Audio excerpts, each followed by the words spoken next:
Isa na ito sa magandang bungalow na nakita ko. As in, maluwag siya, mataas yung ceiling. Dito ito sa BF Resort Village, Las Piñas. May lot area na 233 square meters. Mataas din ang kanyang clearance dito sa parking. May 2-car garage. Ang floor area nasa 270 square meters. At eto na nga yung living room na spacious. Ang ganda ng ceiling treatment, no? Iba talaga pag makita mo to sa personal, magugustuhan mo siya. 6 bedrooms itong bungalow na to, ha? Ito na nga yung mga bedrooms. Ito yung master bedroom. Grabe talaga, ang taas ng ceiling nito, ma-appreciate nito sa personal. At iba rin ha, ang mga ceiling treatment ha, pinag-isipan. Meron siyang walk-in closet.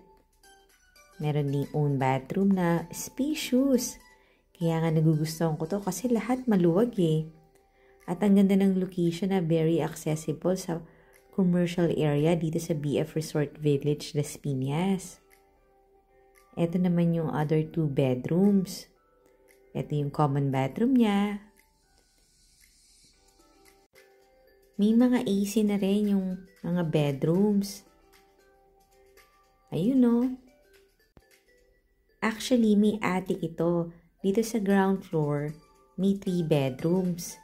Tapos may attic room na 3 pa.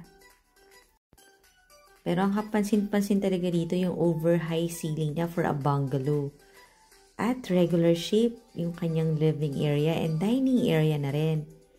Ito na yung papunta sa dining and kitchen. At meron ngang staircase papunta dun sa other 3 bedrooms. Ayan, iba na naman yung kanyang ceiling treatment para sa dining area.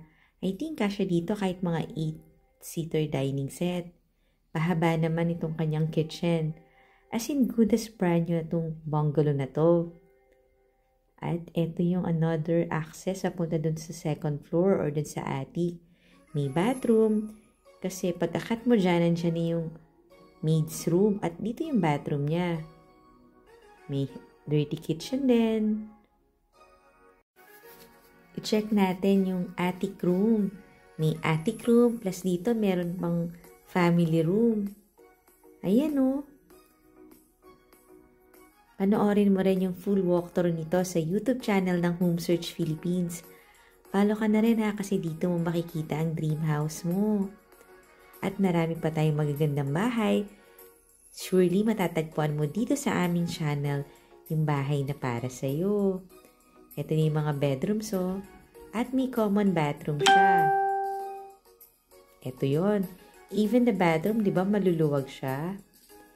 So tawag ka na para sa house viewing.